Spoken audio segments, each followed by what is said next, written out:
Vale. Muchísimas gracias, Javier. Muchísimas gracias a los tres. Creo que dejáis claro lo que pensáis y creo que los tres pensáis básicamente lo mismo.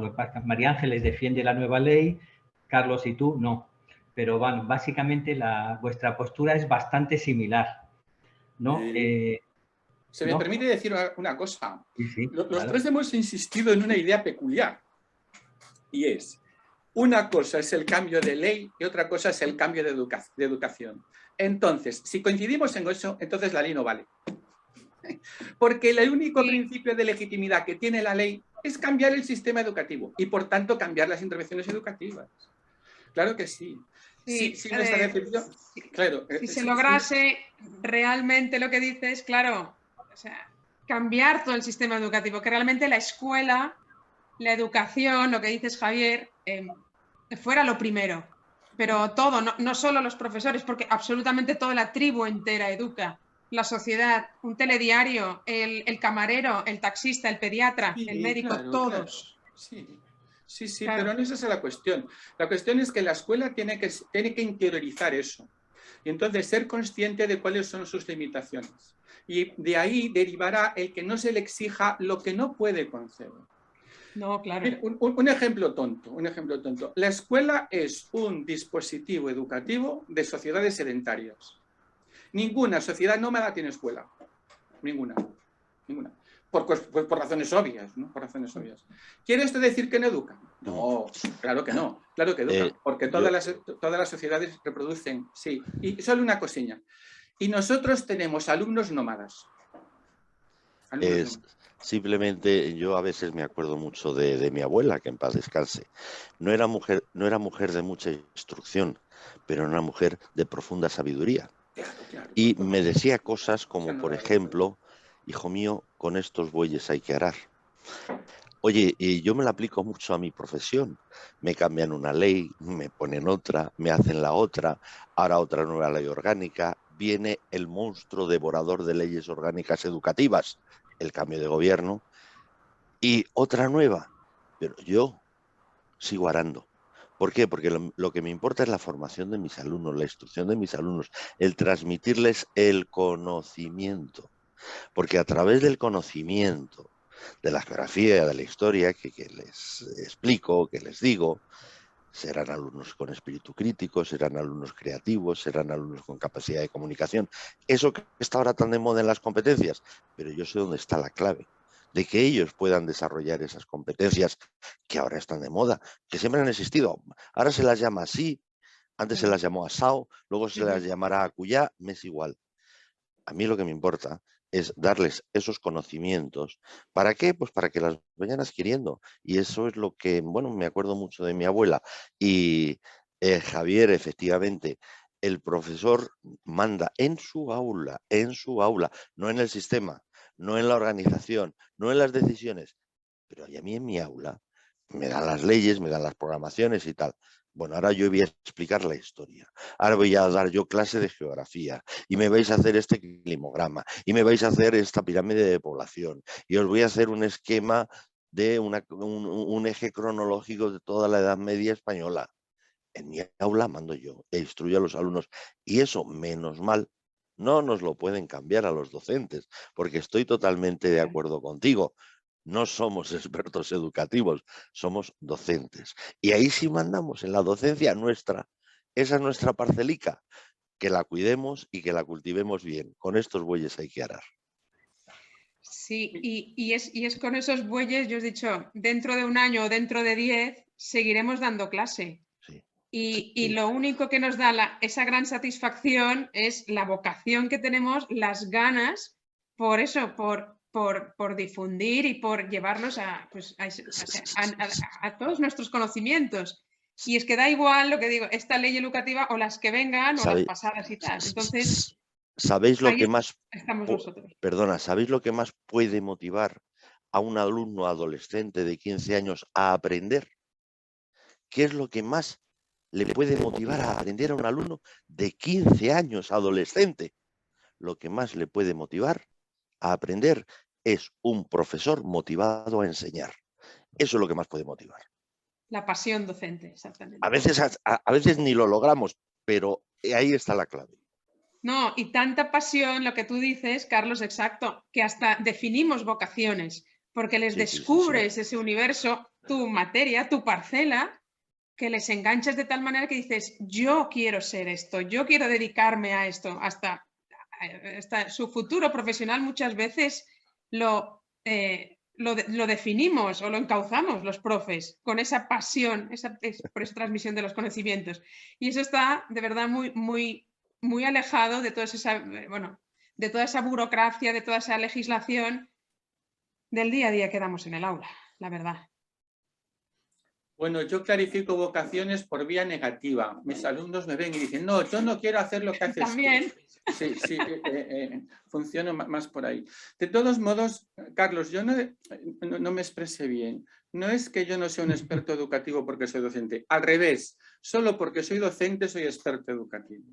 Yo creo que esta es la inversión en la que tenemos que reivindicar. Es decir, tenemos que reivindicar que la titularidad del saber enseñar es nuestra.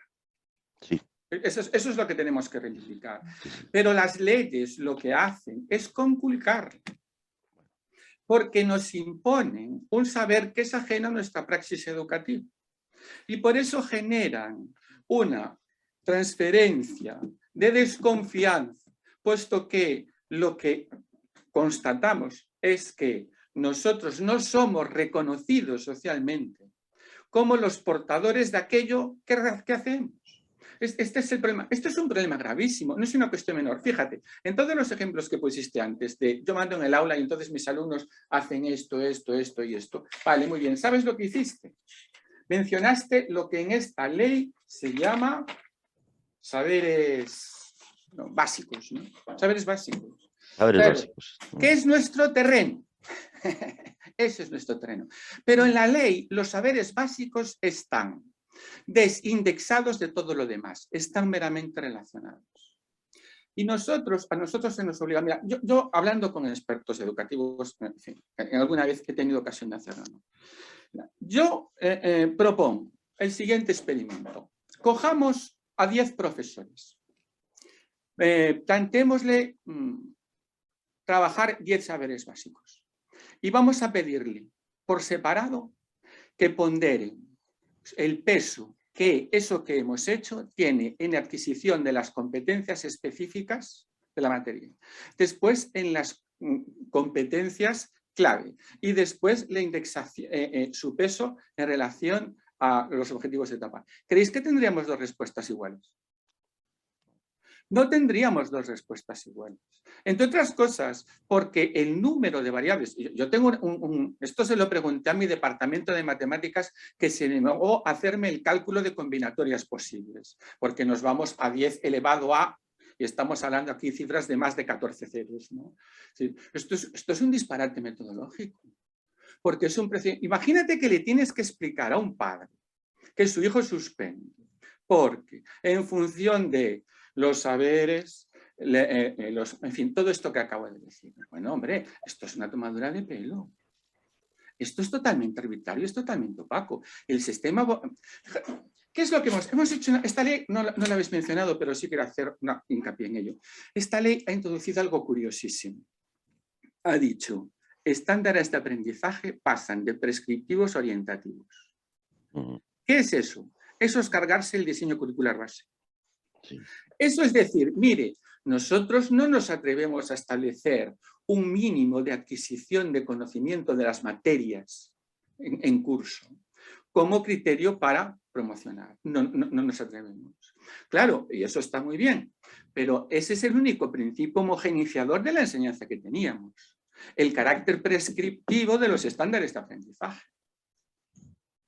¿Cómo vamos ahora a saber que la adquisición de competencias es homogénea? Si las indexaciones son arbitrarias y opacas, si cada profesor tiene su propio criterio, ¿por qué no hay saber de referencia?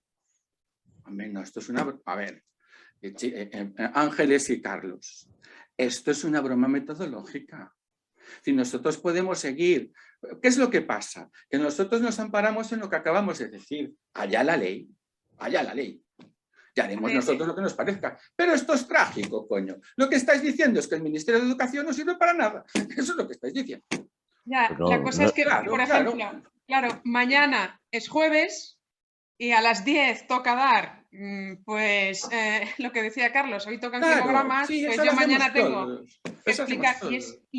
Y tú tienes que coger, llámalos como quieras, X, llámalos contenidos, saberes básicos, lo que sea, es que da igual el nombre, porque tú vas a coger esos contenidos y los vas a disfrazar y poner de la mejor manera posible con no sé cuántos ejemplos para hacer que realmente lo asimilen, lo aprendan y practiquen y lo relacionen con su vida cotidiana. Y es que yo es lo que os digo, que da igual, en fin, un poco cómo se llame esta ley y toda su nomenclatura asociada, que mañana jueves y el viernes y la semana que viene, pues nosotros lo tenemos que, lo que tú dices, indexar y coger ese índice y relacionarlo todo. Sí. Y explicarlo y hacerlo coherente. Sí. Sin saber de referencia. Mira, no da igual hasta el extremo siguiente. Tengo aquí una cita de un artículo publicado en El País el 24 del 11 del año pasado, del 21. Lo firma Juan Ignacio del Pozo, catedrático de Psicología de la Universidad Autónoma de Madrid. ¿Sabéis cómo describen a los docentes? Como negacionistas educativos. Nosotros ejercemos un negacionismo educativo que se opone al saber científico para mejorar la educación, reclamando en su lugar una vuelta al pasado. Esta es la cuestión. ¿Quién sabe enseñar? Vosotros, tararí que te vi, sale el catedrático de Psicología de la Autónoma. Vosotros estáis en un paradigma, perdonadme, ya superado. Ahora en lo que estamos es en el paradigma de las ciencias sociales. Esto, a ver, yo es que tengo la desgracia de ser de filosofía y esto es muy difícil de gestionar con sensatez.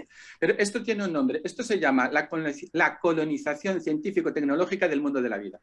En terminología de Habermas. Esto es lo que es. Es decir, nosotros, insisto una vez más, ya no somos los titulares del saber que ejercemos. Nosotros trabajamos por delegación. Bien, Javier, estoy muy de acuerdo contigo y yo puedo seguir esa línea y ese discurso, pero lo decía Ángeles, mañana hay que dar clase. Sí, claro, y mi reto es con mis alumnos. Sí, mi reto no es con el ministerio. Que bueno, tú has dicho una cosa y estoy de acuerdo con esa sobre el ministerio, sobra, y muchos más. Pero es que mi reto es que a mí eso no me importa. Es que mi compromiso es con mis alumnos, a los que quiero formar, instruir y demás. Y me gustaría que algunos de estos profesores que nos están escuchando amablemente, nos diesen también su opinión sobre lo que estamos tratando. Si es que se lanzan. Seguro que también son locos y locas de la docencia, pues como nosotros. Frikis, como se dice ahora. Sí, a ver, porque hay un problema, no sé qué, se ha atropellado a un niño, no sé dónde. Ay, a ver, en la escuela tendrían que dar los profes educación vial. Ay, es que los niños de ahora son muy consumidores, no sé qué, es un desastre, gastan dinero que no tienen. Hay que educación financiera, a ver si la escuela también lo soluciona. Cajón desastre. Sí, totalmente de acuerdo. Y los totalmente los que decía yo antes. Y los de ciencias sociales no veas, valemos para todo. O sea, educación vial, educación de no sé qué, educación de no sé cuántos. Perdonad que os corte un momentito. Hemos tenido algún problema técnico, creo que está resuelto. Y entonces... ¿No se ha oído nada de lo que hemos dicho? No se ha oído menos mal. Vosotros sí. Entonces, bueno, hay quien preguntaba sobre los problemas que no resolvía esta nueva ley. Creo que lo habéis hablado, así que no vamos a insistir, o si queréis puntualizar algo lo hacéis.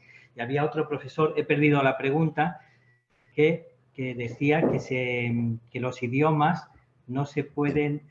a ver, la recuperamos. No todos seguiremos dando clases con ese tipo de leyes. Mucho se habla de plurilingüismo, pero esta nueva ley no deja sitio para aprender idiomas. Eso es lo que ha escrito en el chat, ¿no? Pues eso. Entonces, si tenéis alguna respuesta o algo que decirle, porque yo no la veo, Bueno, es decir, el plurilingüismo. No sé cómo está tratado en la nueva ley toda la cuestión lingüística. No sé al detalle, porque no se han desarrollado todavía las enseñanzas mínimas, ¿no? ¿A qué se refiere Audrey con el plurilingüismo? la inmersión lingüística. A ver, ¿nos podrías matizar, por favor, tu pregunta? Allí también hay diferentes enfoques. O yo mientras, por Adelante. ejemplo, hay muchas comunidades a 2 idiomas extranjeros, pone. Bueno, eso concretarlo, claro, realmente Sí, o será sea, francés, inglés, cargas horarias. inglés, alemán, Claro. efectivamente. Sí. Vale, te lo leemos, no te va el micro, no te preocupes, ya hemos hablado al principio de la barrera digital, que yo la he saltado poniéndome unos cascos, ¿no? Bien, efectivamente, o sea, tienes razón. Yo creo que ahora la segunda lengua extranjera, el segundo idioma, merma en cuanto a tiempos y en cuanto a número de horas respecto a la LOMCE. Eso es cierto, porque creo que ahora en bachillerato se puede elegir, pero será una optativa que va a competir con otras 4 o 5 asignaturas, ¿no? Y solo va a quedar como segunda lengua en los centros que sean bilingües. Además de la lengua bilingüe, sí podrán tener esa otra lengua. Pero bueno, yo creo que eso todavía está muy por desarrollar. Audrey, por darte una esperanza, confiemos en que el nuevo Real Decreto de Enseñanzas Mínimas pues establezca más horas para esas lenguas, al menos no solo en los centros bilingües, sino también en la generalidad de todos los centros educativos de secundaria. Sí, está al caer la nueva ley, ahí Qué están buena borradores. pregunta. Sí, el decreto, Llevamos la ley está semanas. al salir, la ley, la LOMLOE de secundaria, la primaria ya ha salido. Sí, y, el Real Decreto de Mínimos, vamos. Sí, y Sí, después las cargas horarias esperando. y los desarrollos por comunidades autónomas pues saldrán después. Es verdad, Audrey, que hay la posibilidad también después de autonomías de centros, que los centros pueden, pues según por su entorno sociológico, económico, por su lugar o por su trayectoria, enfocar un poco, de alguna manera, hacer ámbitos, a lo mejor de idiomas o ámbitos artísticos, agrupar asignaturas, agrupar materias o dar un cierto enfoque a unas materias, sí, en detrimento de otras, digamos. Pero bien traído, Ángeles, porque efectivamente la agrupación de materias, cuestión que, bueno, vamos a buscar cosas positivas en esta ley, perdón, Javier, pero vamos a buscarlas, hay que escarbar mucho. Una puede ser esa, yo estoy de acuerdo, 13 asignaturas para un alumno de locos. Entonces, ese cierto agrupamiento hecho con buena cabeza, hecho con buena idea, puede ayudar bastante. Es decir, y en esta línea a lo mejor, pues este segundo idioma, lo que decía Ángeles ahora mismo. Sí, porque sobre todo el tránsito de la primaria a la secundaria, que los chicos en primaria hasta los 11, 12 años pues tienen un tutor y a lo mejor tienen el profe de música, el profe de educación física, el profe de inglés, pero claro, tienen, digamos, 4 maestros y de repente pasan al salto al instituto y con sus mismos 12 años, 13 años tienen, lo que decía Javier, 12, 13 profes, cada uno con sus manías, su metodología, sus exámenes, sus libros, y aquello es mucho salto. Y quizás sí que esta transición, hacerla un poquito más amable y quizás una posible enfoque metodológico práctica, pero eso también depende de los centros, se va a dejar esa autonomía al profesorado, va en esa agrupación de áreas como los ámbitos que hay en diversificación curricular o PEMAR o como se llame, pero un poco en esa línea, un poco. Bien. Bueno, ¿querías decir algo, Carlos? No, veo ahí en el chat otra pregunta de Vicky hacia todos, que me parece que es la que ibas a señalar, ¿no, Fadel? Efectivamente. Pues cuando nos dan... María Ángeles, te pillan directamente, dice, sí, no se dan suficientes horas de artístico, asignaturas artísticas.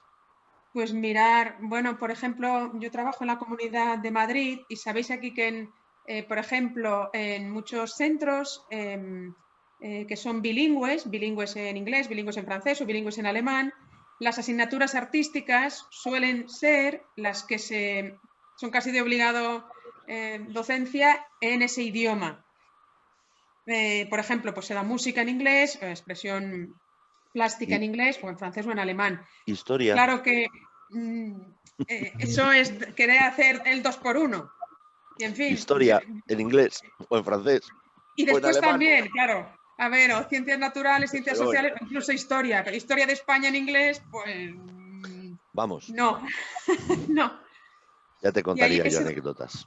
ya, ese 2x1, a mí yo no soy partidaria, yo doy clase de música porque, a ver, yo sí sé algo, sé un poquito de música, pero si yo ya lo doy en inglés, en fin, dejo de ser creíble, dejo de contar pues las cosas con la misma solvencia, las mismas ganas, y eso pues desde cualquier alumno me notaría que aquello no es. Entonces, lo que tú dices, más horas a las artísticas, la expresión artística, todo lo que exige ahora de más creatividad, más capacidad de emprendimiento y tal que la dan las artes, pues no lo sé. La carga horaria no está determinada todavía, y no lo sé, lo del 2x1 yo no soy partidaria, pero Está por sería una desarrollar solución. todo eso, porque Está por hasta que no se desarrollar. concreten los reales decretos. En Galicia, la carga horaria de música en primaria, yo lo sé porque, en fin, tengo muchas amigas, muchas muy sufridas amigas de música, es de 1 hora grupo semana. Esto quiere decir que todas las semanas, cada una de estas amigas mías trata de enseñarles algo a una media de 400 alumnos, ¿no? Porque, claro, le dan clase a todos los grupos del centro.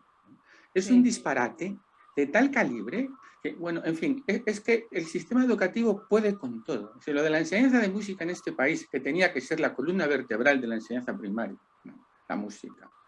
Es una catástrofe absoluta, absoluta.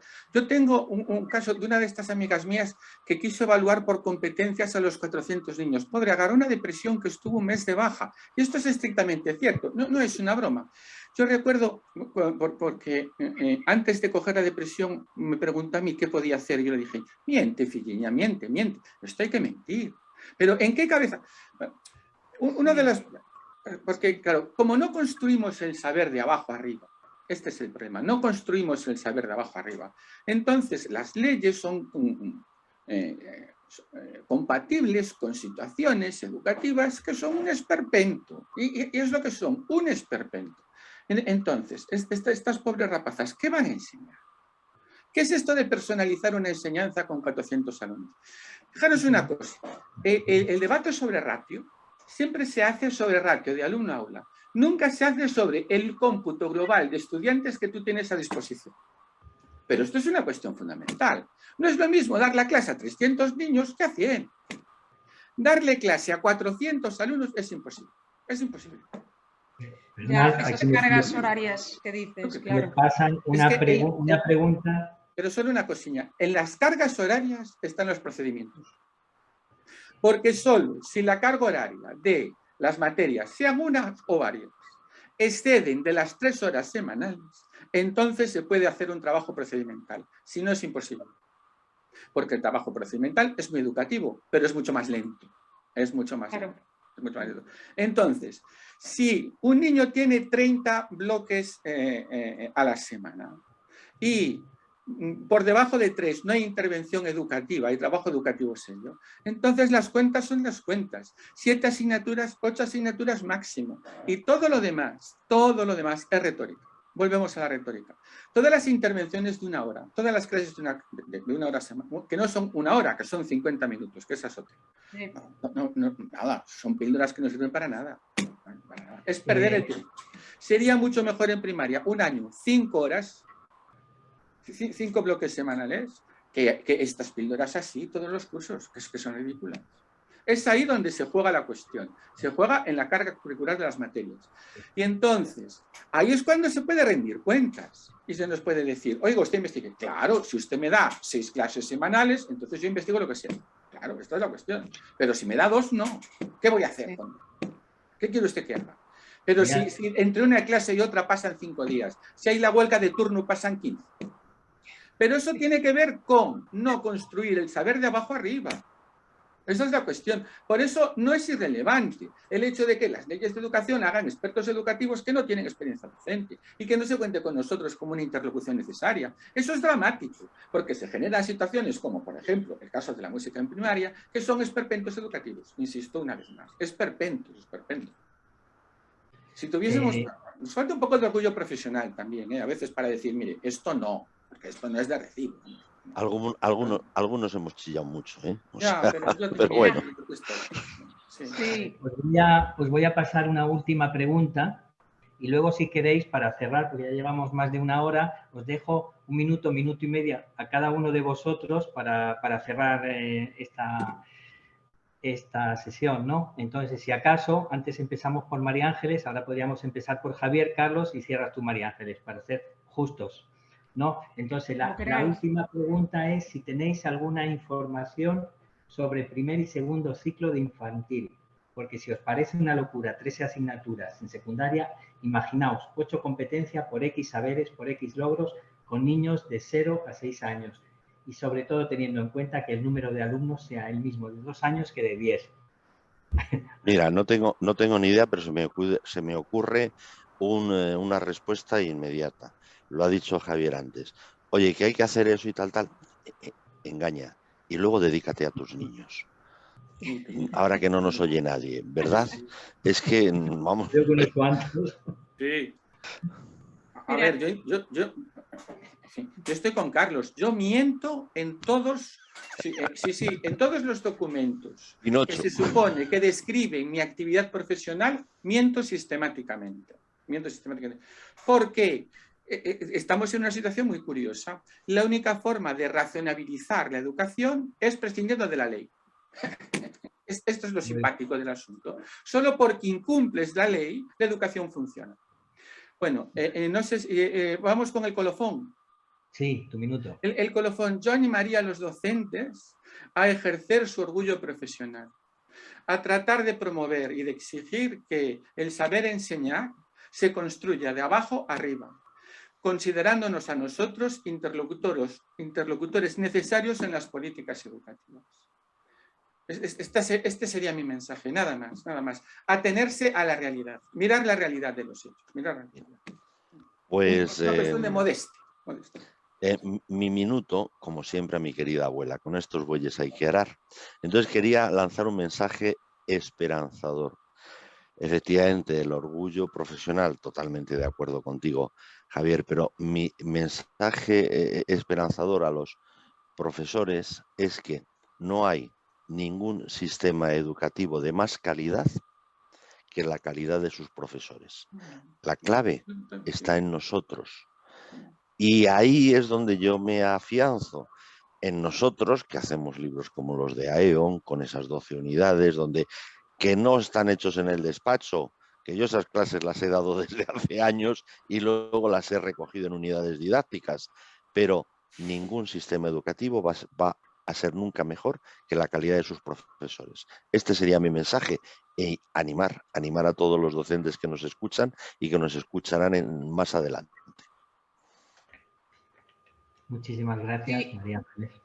Y bueno, solo contestando esto que decías de la educación de 0 a 3 y de 3 a 6 añitos, que esta ley, bueno, pues prevé ampliar o extender la educación a esto a 0 a 3 años. En fin, yo he empezado hablando de que hay un cambio de modelo también en nuestro país, que hay un embudo demográfico, hay muchos menos niños, o sea, esto ya me está llegando y no sé, de 0 a 3 años habrá pocos niños y espero que las ratios sean pequeñas en las aulas. Pero, en fin, yo, por ejemplo, tengo un niño en educación infantil de 3 a 6 años y él tiene que decidir si da clase de religión o de valores. Y me decía, ¿y eso qué es, mamá? Claro, en fin, que no tenemos que estar a esas cosas, creo. Pero, y en fin, ya todas las competencias, pues no lo sé. Yo solo espero que las ratios, no por ley, sino por el momento socioeconómico que hay en nuestro país, las ratios van a bajar y eso, pues podamos dedicar más esfuerzo y tal. Y estoy totalmente de acuerdo con Javier y Carlos de que, o sea, el orgullo, yo a veces que digo con otras mamás o me preguntan, ¿y tú qué eres, profe? Ay, por favor, qué horror, ¿no? Qué horror, qué espanto, como que casi te dan el pésame, porque eres profe. Entonces, Dios mío, tienes que sufrir. ¿Y de qué etapa eres? De secundaria. Y digo, pues yo, pues ya es el acabose con adolescentes. Pues yo soy feliz. Y yo creo que todos los profes y nuestros participantes seguro son profes con orgullo, lo que dice Javier y Carlos, orgullosos de nuestra profesión, y eso es lo que intentamos transmitir, pues cada uno desde su materia, desde su área, a nuestros chicos. Y si toda la sociedad fuera en esa línea, o sea, que toda la sociedad valorara que lo fundamental son los niños, que serán nuestros futuros ministros de educación y nuestros futuros ciudadanos, si todos sumáramos y toda la sociedad, la escuela, el Estado, las familias, vieran la importancia real de la educación, yo creo que ese orgullo nos llevaría a mimarla muchísimo más. Pues muchísimas gracias a los tres y a todos los que habéis asistido a este seminario web. Y nada, hasta pronto a todos. Gracias. Pues buenas tardes y adiós a Santiago todos. de Compostela. Ahí es Desde nada. Madrid, Ahí es bueno, nada, ahí desde es nada. Alcorcón, Madrid. Venga, Madrid con chao, hasta lluvia. luego. Chao, un saludo. Hasta la próxima, gracias. Chao, chao.